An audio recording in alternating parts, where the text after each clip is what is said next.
So, welcome everyone. Super happy to have you here with us today. My name is Candy, and I'm here with Fatima Ali. We're talking today about building strong bones through chronic illness. I'll go ahead and introduce myself first. My name's Candy Price. I'm a bone health educator, I'm a certified personal trainer, and I'm also Bone Fit trained through the Bone Health and Osteoporosis Foundation. I did spend about 27 years working in traditional healthcare before I reinvented myself and went into this work. And what I'm passionate about is working with people who want to protect and build their bone strength. And that may be people in their 30s or 40s that are wanting to stay strong as they age. I also work with a lot of people that are interested in restoring their strength, restoring independence later in life. And I'm so happy to be here today with Fatimah Ali. She's with Lupus Together. We will be talking probably a good bit about lupus along with other chronic illnesses and how all that ties in with bone health. So I'll go ahead and let Fatimah go ahead and introduce yourself. Tell us a little bit about yourself and who you help. Sure, Candy. Thank you so much. Welcome, everyone. I'm so glad you're here. Thank you for the collaboration. This topic means a lot, especially if you are navigating chronic illness.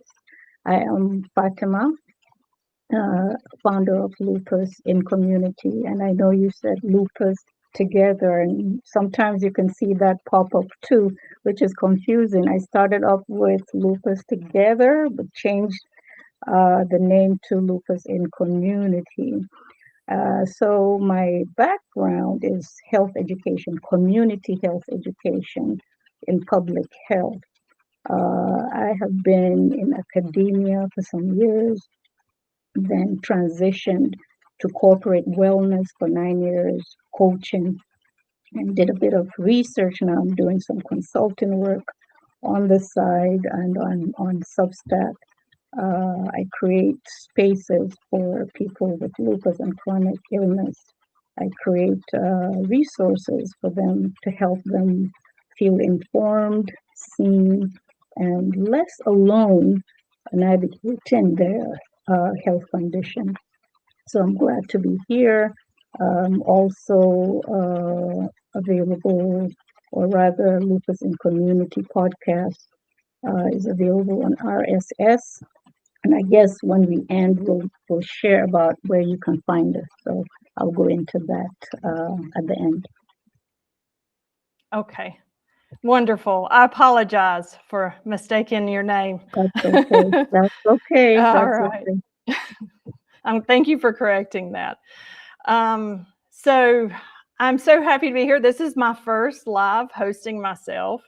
And it's such a topic that's important to me. Bone health, chronic illness doesn't always get talked about in the same breath, but they're deeply connected. If you have a chronic illness, more than likely, you also need to be thinking of your bone health. Even if you don't have a chronic illness, most of Yeah. us need to be thinking about our bone health sooner than we realize, unfortunately.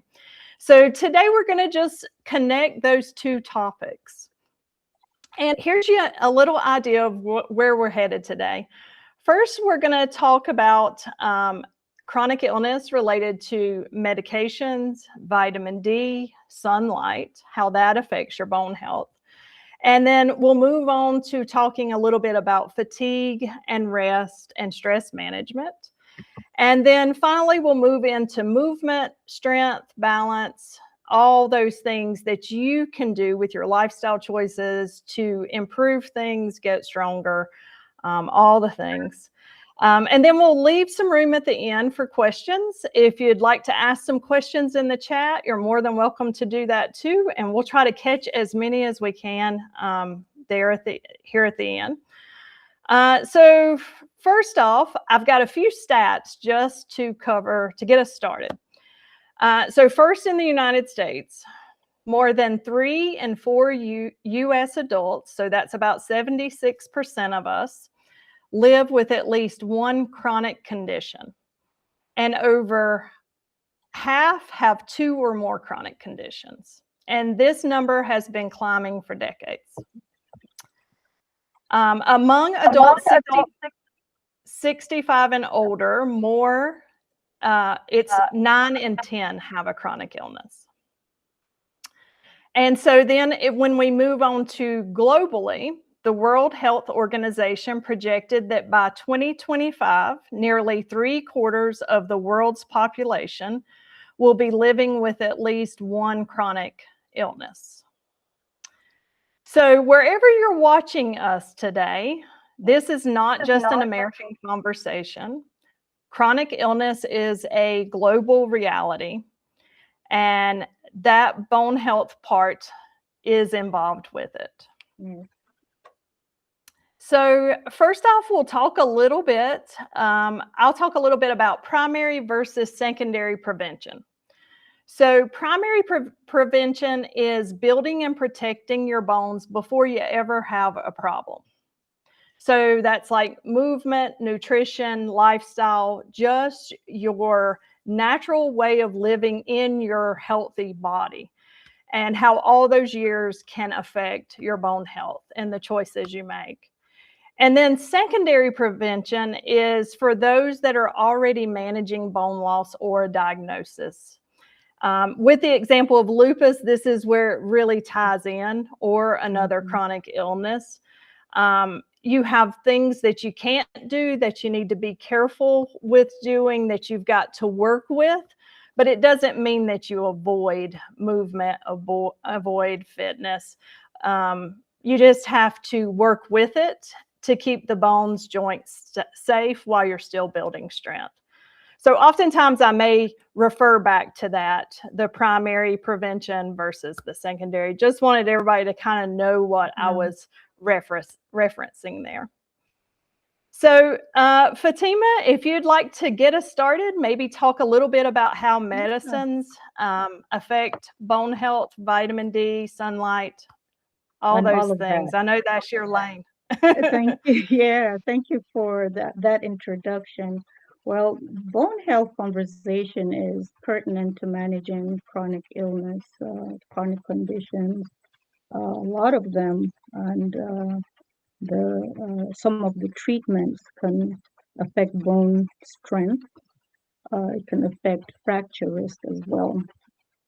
Chronic inflammation, for example, and changes in hormones or nutrition absorption related to kidney or endocrine function, reduced mobility and long-term use of medication, certain medications like prednisone, or a larger group of medication called glucocorticoids, right, under which you have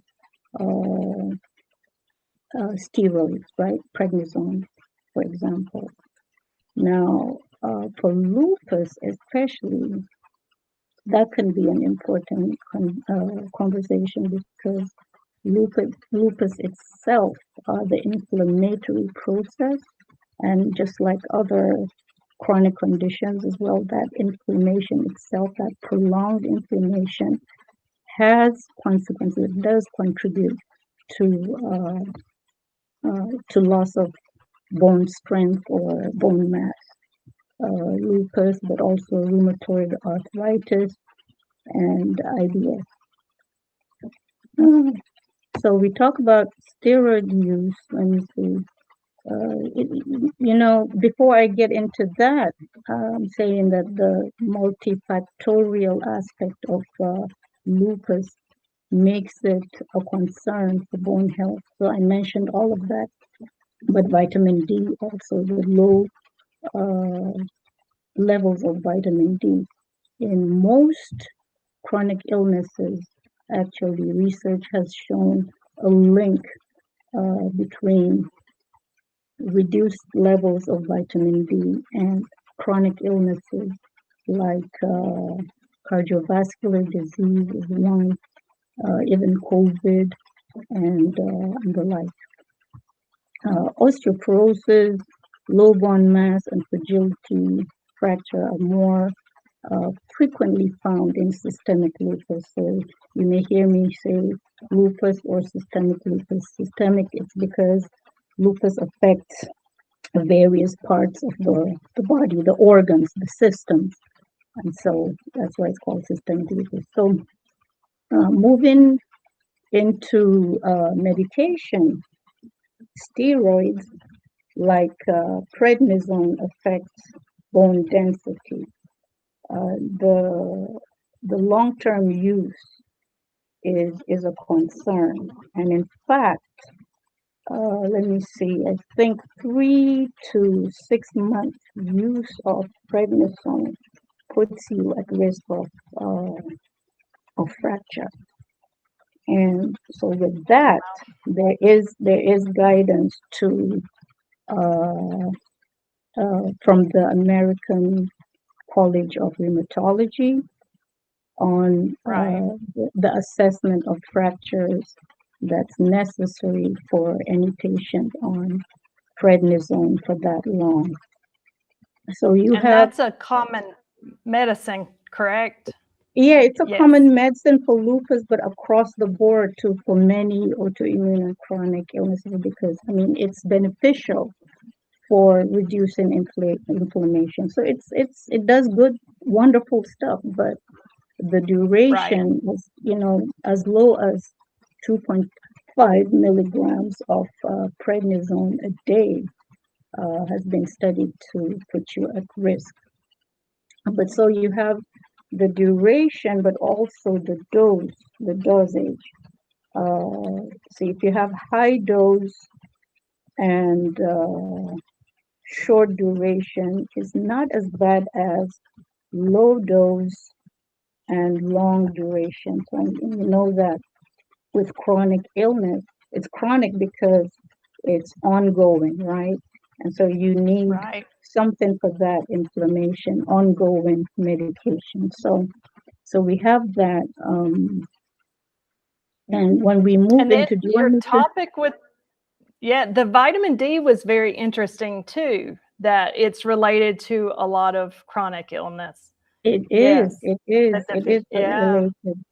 And then the thing with lupus too is that there's a high percentage of, let me see what the percentage is, but there's a high percentage of lupus patients, maybe up to 70%, that are photosensitive, meaning if they expose themselves to sun and some artificial light as well, they break out. Wow. It triggers lupus activity, triggers skin lesions and joint pain and what have you.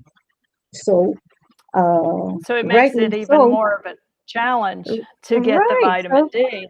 So it Yes. makes it a challenge. People avoid people with lupus who have that reaction, who've noticed, avoid it, or they, wear SPF 30 or higher, usually higher than Mhm. 30 SPF. So we And have that what about morning light? How morning do they light do with mhm, before it gets hot, right? Before it gets hot. And, right. we're talking about even on cloudy days, that's the UV rays. Yeah, the levels of Okay. UV rays could be very low and still affect you. So it's up to you as an individual to watch what your baseline is too, right? Or, Right. what to avoid. Um, so we have that with vitamin D. Um, and so we were talking about medication, vitamin D. I wanted to also touch on steroids affecting bone formation. I don't know if you read Mm, that, but with long-term use, you can get steroid-induced osteoporosis. And how it functions is that it interferes with the uh, osteoblast and osteoclast functioning, through Right. during the formation of bones, and you have loss of bone minerals, not able to develop. Um, and so that's the issue with steroids. Um, It speeds up the breakdown. it speeds Yeah. up the breakdown, and so all those issues have been found to be uh, at a higher risk compared to the normal population when you compare it with lupus patients. Right. Right. You, Okay. you want to Interesting. also, So, yeah, mhm. but when we talk about age too, and gender, someone here is, just hold on. Can you hear that? I don't know if you can hear that in the background, but No, I don't. okay. So, but I want to talk about age and gender too, if I may, Okay. because Sure. uh, as a women, we know a high percentage, depending on the research you read, 78 to 80% of people with autoimmune condition are women, right? Even there's a higher proportion of us that have chronic condition compared to men. So when you think about that as a woman, and as a woman with chronic illness, or in menopause or post menopausal, you have all these factors going on, estrogen being lower at your Absolutely. later Yep. years. Yeah, so you got all that working because estrogen is uh, is needed for bone strength, right? For Right. making Right. bones. There's a drastic drop, Shift. can be. Yes, so Yes. so it can be. So all of that factor as a woman with chronic illness or with autoimmune, it's makes it more important for you to have that discussion with your doctor. Absolutely. And vitamin D levels checked, see where you're at, make sure you're supplementing as you need to for that. Absolutely. Yeah, so let's move on to what comes a lot of times with these things is fatigue, nervous system support, and rest. So the thing with fatigue I'd like to bring up is fatigue and chronic illness is not just being tired. It's totally different. It's more of a deeper exhaustion, wouldn't you say, Fatima, Yes, with that? yes, it's Um, totally different from being tired. yes, and we really need to honor that, work with that, and believe it, because it is a very real thing that people with chronic illnesses manage. And it may come from the disease, it may come from medication, it may come from the interrupted sleep, um, from the joint pain, from all those things, pain in general that can come. And I know with my work, I try to work with that. When I have people that have chronic illnesses, fatigue, we try to work with it, Mhm. see what we can do that day. We talk a lot about scaling things and staying safe, working our body enough, not pushing through, because that's never the answer. That will just set us back further. And then nervous system regulation, focusing on our breath, focusing on making our body feel safe enough to build muscles, to build strength, to eat well. I'm a big believer of breath work, meditation, love a yoga nidra practice, just to try to settle our nervous system, put us in more of a rest and digest instead of such a reactive state. Um, yeah, Yeah, What about I you? How do you? yeah, Mm-hmm. I think managing your fatigue is important because then you're managing your capacity for movement, right? And when we talk about bone health, reduced activity is prevalent amongst people with lupus, especially if the lupus is active. It can affect your musculoskeletal system, and so walking is hard. It becomes hard to move long distances even.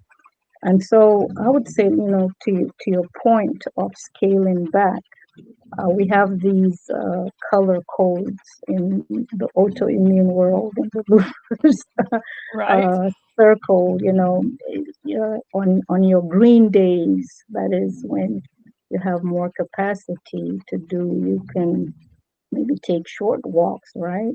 And on Right. your yellow days, you can scale back to 5 minutes walk to your mailbox and back. You can instead of maybe doing light, you could do light weights, maybe sitting down, um, Right. and chair movements like stand stand and sit movements or half squats, whatever you can, depending on your capacity.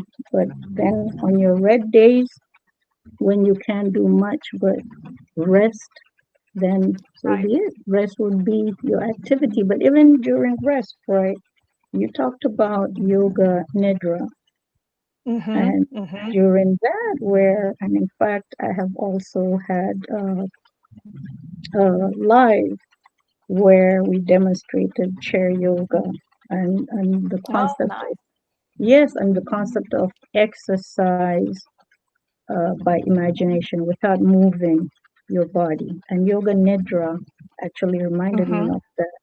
So Mm-hmm. you can move, or you can imagine yourself as Mm-hmm. moving, and then that actually does something in the brain and your well-being. Funny enough, it may not impact bone strength, but it's something that But yes, yeah, but it yeah, affects the nervous system, and a it does. safe nervous system Yes, can support bone health. And exactly.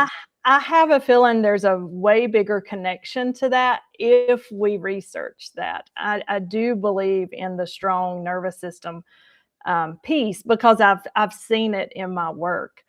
Um, and the thing with like a yoga nidra practice, it's great for those days that you are exhausted, that the chronic illness is just, like you said, a red day. And it's a meditative practice you do in stillness. You just lie down, either on the floor or in a recliner, however you're most comfortable. And you just listen to someone talk you through a yoga nidra practice. It does a full body scan. You come into your breath. You set what we call a sankalpa, which is an intention, and it can literally rewire some negative patterns in your brain if done consistently. It's a wonderful tool to bring in a sense of ease into the body. I'm a big believer of it. I offer it in as part of my Mhm. program because sometimes that's what people need. I mean, sometimes I have a yoga nidra practice myself, um, and it's very nourishing to the mind. Um, it's just a wonderful thing. It's also really good for breath work is really good for lung capacity. So Right. even if you're having a day with a lot of fatigue, a lot of tiredness, if you can do 5, 7, 8 minutes of breath work, that is Hmm. so good for the lungs. You mentioned long COVID. That kind of got Yes, me thinking of that too. yes, So good yes. for that. That's awesome. That's awesome.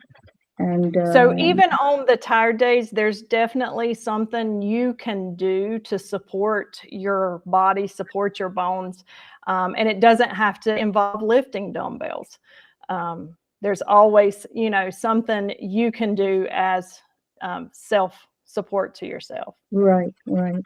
as you're talking, I'm thinking also of say lifting your shopping bag. I mean, that's if you had the capacity to go shopping, right? You've had that energy Right. to go shopping. Think of lifting your bag, your shopping bag, as something weight bearing.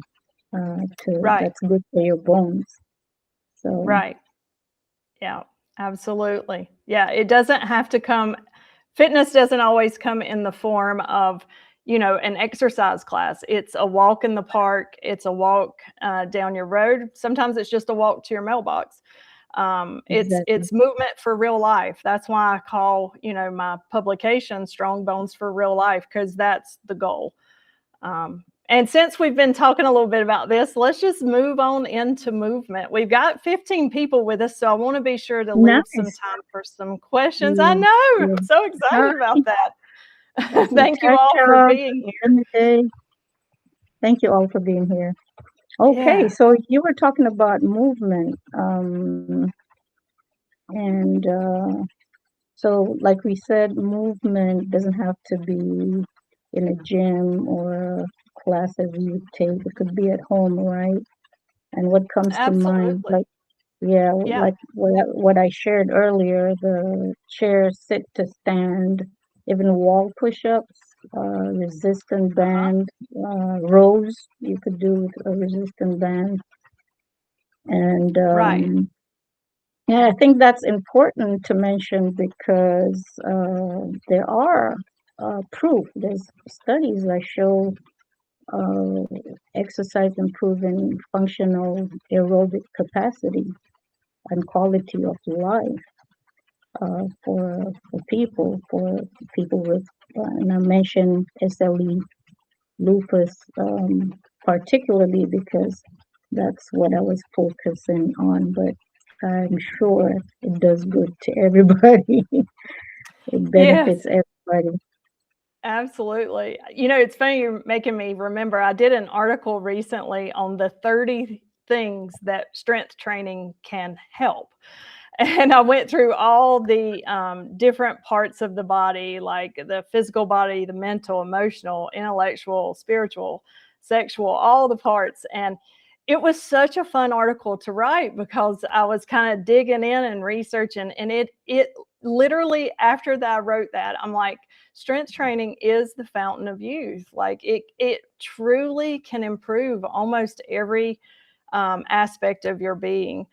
And with bone health, the goal is strength training, progressive strength training, with functional movement. So movements for real life, like pushing, pulling, like the wall push-ups you mentioned, the sit to stand. There's always a place for everyone to start safely.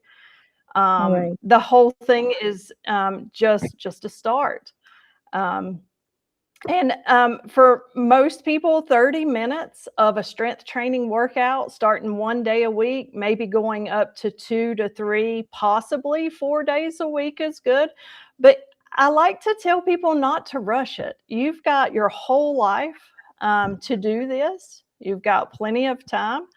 So just take your time with it, do what you can, and honor your body as always. If you feel like it's a day that you're more fatigued and you need to just do a 15-minute workout, every workout counts. I think we've lost Fatima here. um, Oh, I'm here. okay, I think we I'm lost going your to camera. continue. No, I'm here. I'm going to Oh, okay. continue like this if you don't mind, because I'm having No, that's technical fine. Sure. issues. Um, Yep, that's okay. so yes, I wanted to also add, I know we are talking about modified um, strength training and such for people with chronic illness. But outside of that, I know you talked about the progressive functional weight training. What comes to Right. mind is, I don't know if you've heard about Dr. Stacy Sims. Okay. She's all Yep. about, Yep. yes, so she's a champion for power lifting and what have Right. you, to progressively increase your weight, Mm-hmm. Right. and then finishing it off with a hit high Mm-hmm. intensity exercise, and that is what actually will fix your bone health, according to her. And she's done a lot of research on that. So now that's for the capable, not Yes. for those who have less capacity and strength. Right. Now, she is incredible, and what she talks about is very true, and the research backs up what she's saying. But a lot of people will take a very long time to fit into that system, that way of working out. However, there's always a way to start, and you want to make sure that you progress safely for your body. It's not cookie cutter.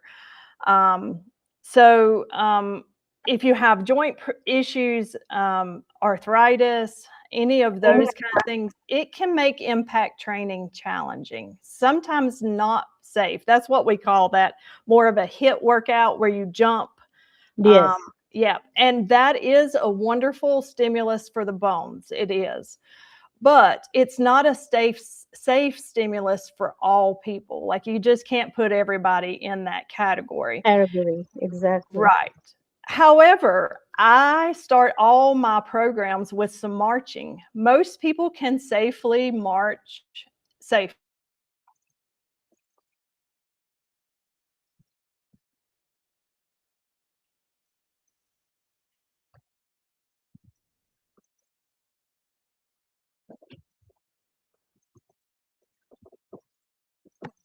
Did I lose you?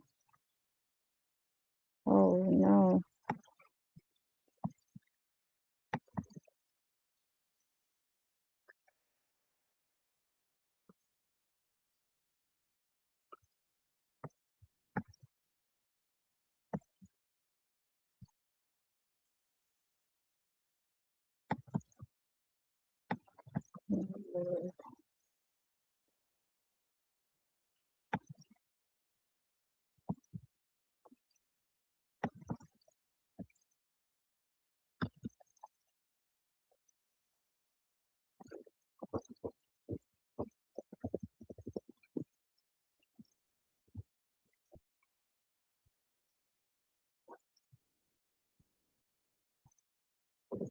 Strength training, um, we start where you are.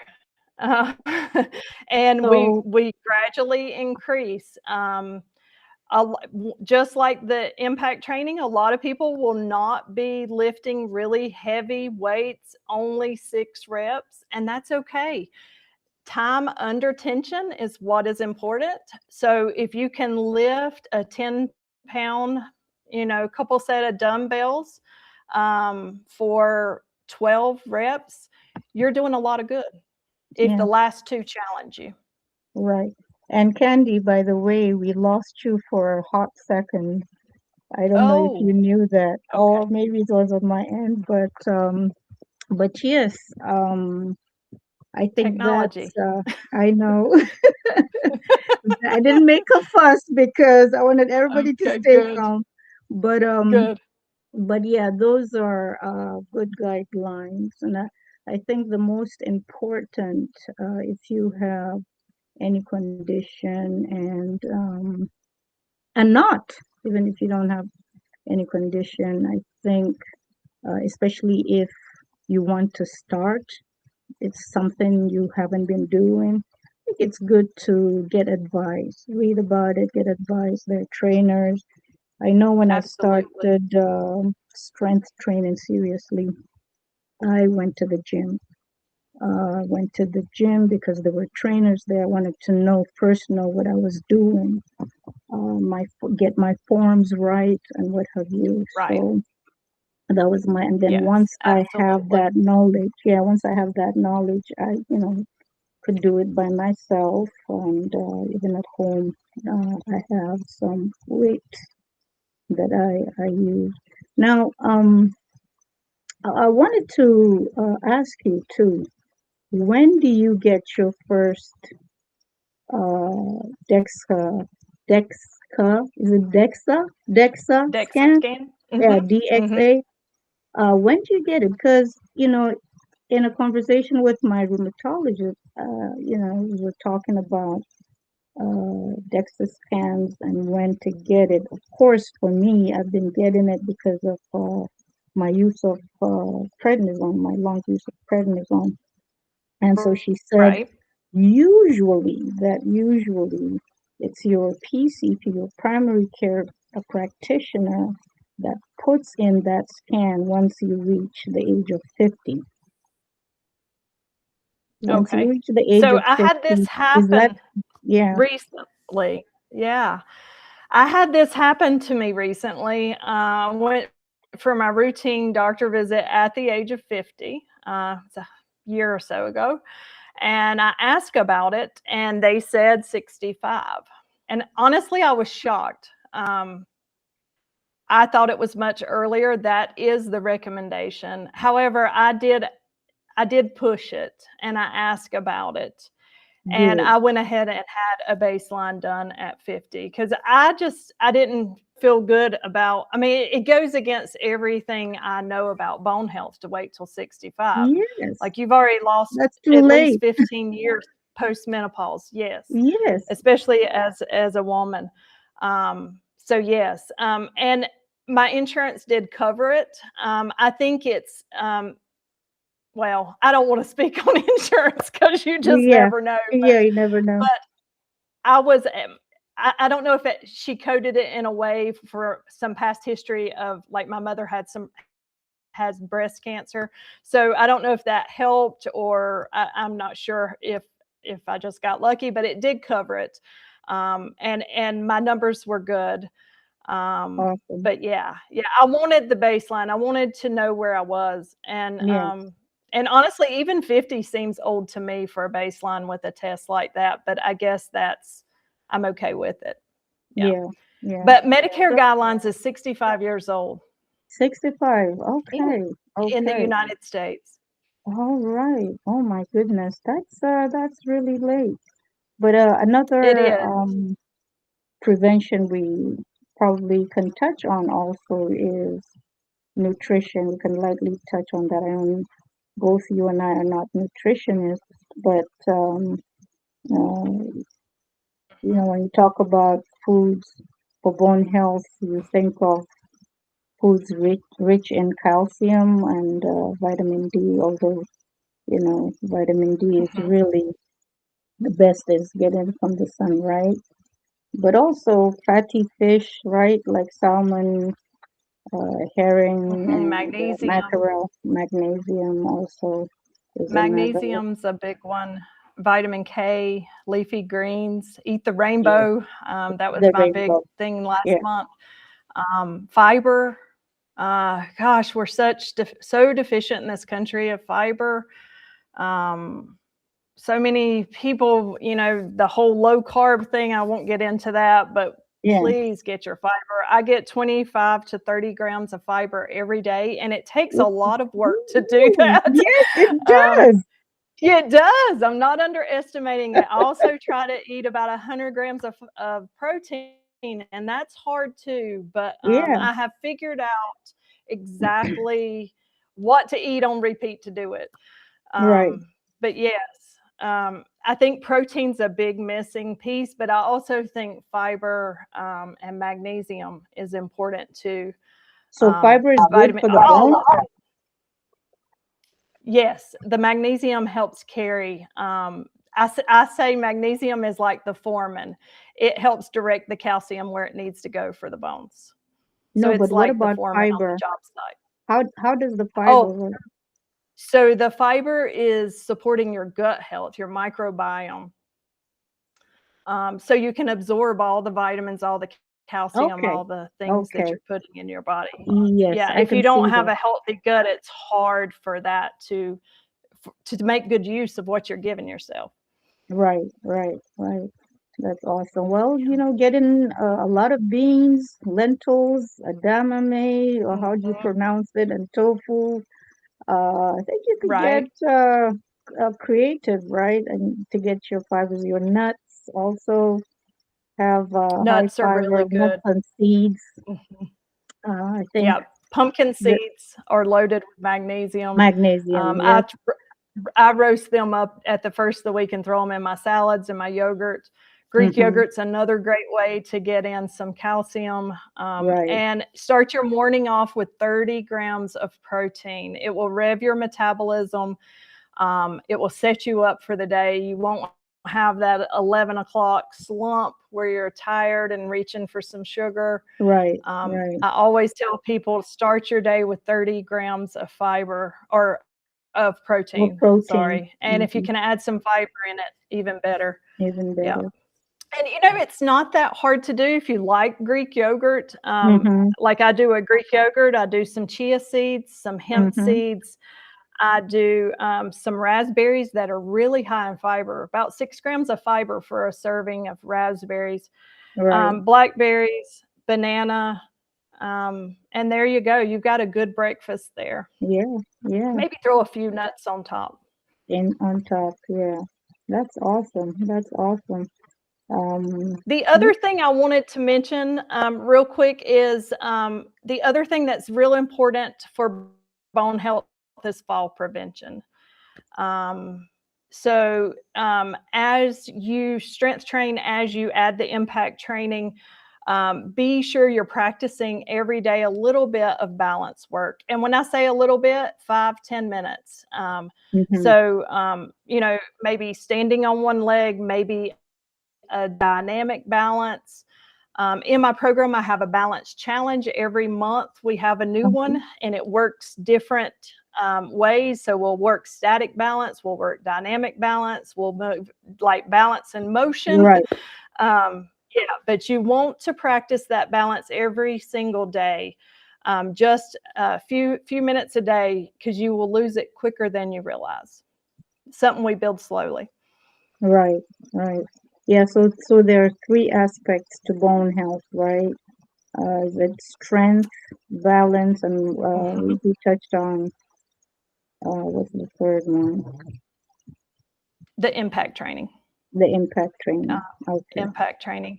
And then and just overall activity on your strength on your days that you're off. A good walk is really good, like zone 2, where you're getting that heart rate up just high enough that you're not putting yourself into too much of a react mode for the right, hormones and all. So like a good 30-minute brisk walk is a real good recovery day in between your strength days. right. Yeah. Well, we're getting right at about 43 minutes. I was going to see if we wanted to open it up for Open any it, questions. yeah, Anybody out there, open maybe it up for questions. Yes. for me or Any questions? Fatima about Well, strength training, bones, lupus, chronic illness, nutrition. We'll and try to answer. yeah, and if not, you can send us questions, DM us. But I do have questions that you can take to your doctor or your clinician.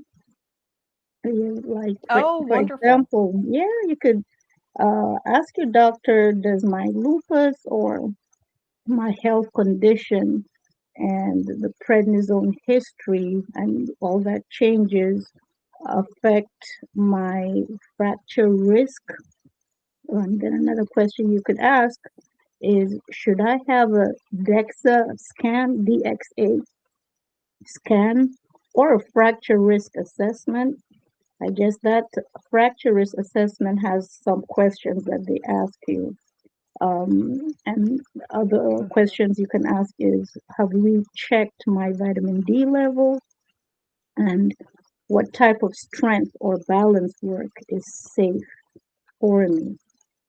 And this takes me to the time when I was just in conversation talking to my rheumatologist again.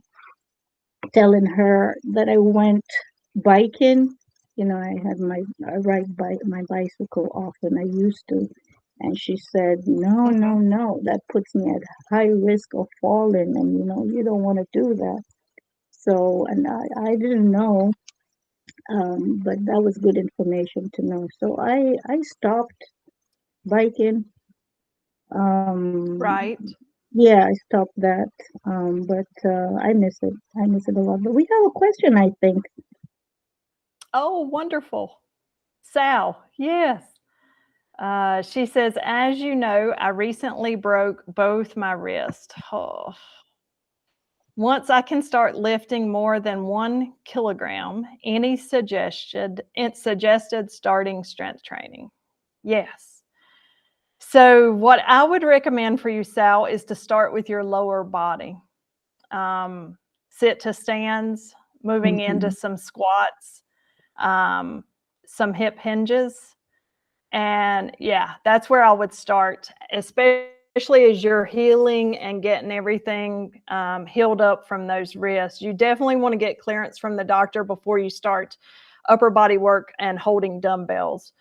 But I would start with lower body. Lower body's I don't want to, it is though, it's the most important part of aging is the strength in our base, our foundation, leg strength, glute strength. Glutes, Um, yeah. is so important.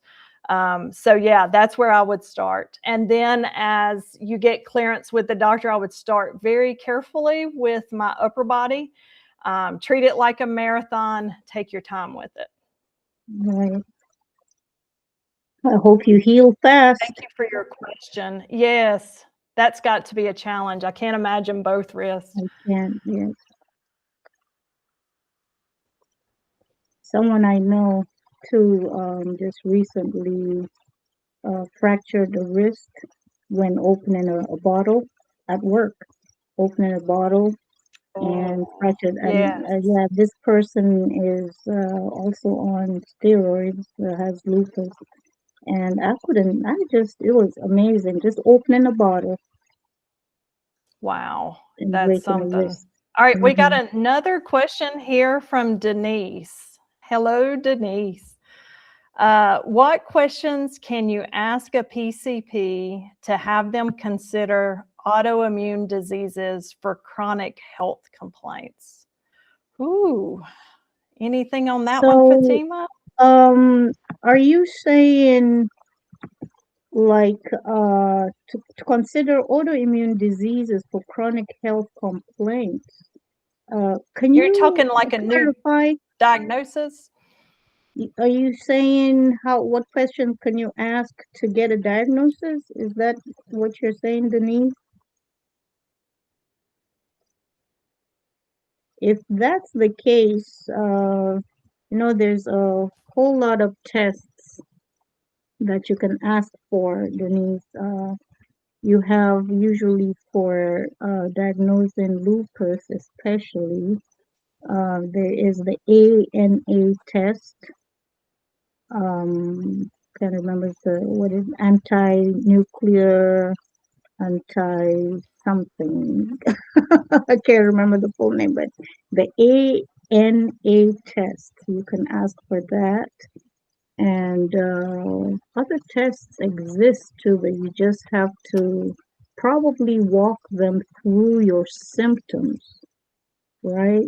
So with symptoms, maybe they're able to check. Sometimes it's harder when you are older because it's so much common for lupus to show up between the age of 15 and 45 or 47. And if you're older than that, they hardly suspect lupus. They'll say, oh, it's age. You're at that age where you're experiencing Right. joint pain and this and that. So, and sometimes you just have to get second opinions until you get someone to check. But if you Okay. are interested specifically on lupus tests, I have some, and you can please connect with me, DM me, and we can go from there. I could give you some of the tests that that's common. Perfect. Yeah, Denise, if you want to reach out to Fatimah, she's wonderful to chat with. I've been chatting with her for a while through Yeah, DMs. we She's have been very chatting. knowledgeable. Thank Yes. you. All right. So let's see. We're getting close to about the hour mark. Let's go ahead, and if we don't have any more questions, if we have questions, we'll grab them. But I want to be sure to just let everybody know what we're doing, where you can find us, and all those things. I have my Substack, which I love being part of Substack. It's been such a blessing for myself to write articles and to connect with so many really lovely people. And so my publication is Strong Bones for Real Life. I write articles weekly that are free. I recently opened my paid tier, and that has really been fun. So in my paid tier, I'm offering a 30-minute full functional training class focused on bone health, all through the Bone Fit certification that I have, making it accessible and safe. It includes the strength portion, the balance portion, the impact training, all at a beginner level. And then through the month, I send you tutorials and tips and little private things, and keep up with you. I'm very active on DMs. I like to be a part of people's wins, their challenges, all their things. And then other than that, I also have a full program online, and that's where you can get really specialized treatment or coaching is the word, for yourself. And that's where I can work with you closer and get you to where you want to go with your strength, your bone health, your nutrition, all those things. And how about you, Fatimah? Tell us where All you right. are. So I also have a paid tier, but before I get to that, my publication is Lupus in Community, formerly Lupus Together. Um, my articles come out on Wednesdays. I'm very active on my chats, so if you subscribe to me, I have community chats open on Tuesdays, Wednesdays, and Saturday. You know, some are get to know you prompts, and some are tied to Wellness Wednesdays, tied to my articles, or just topics of interest.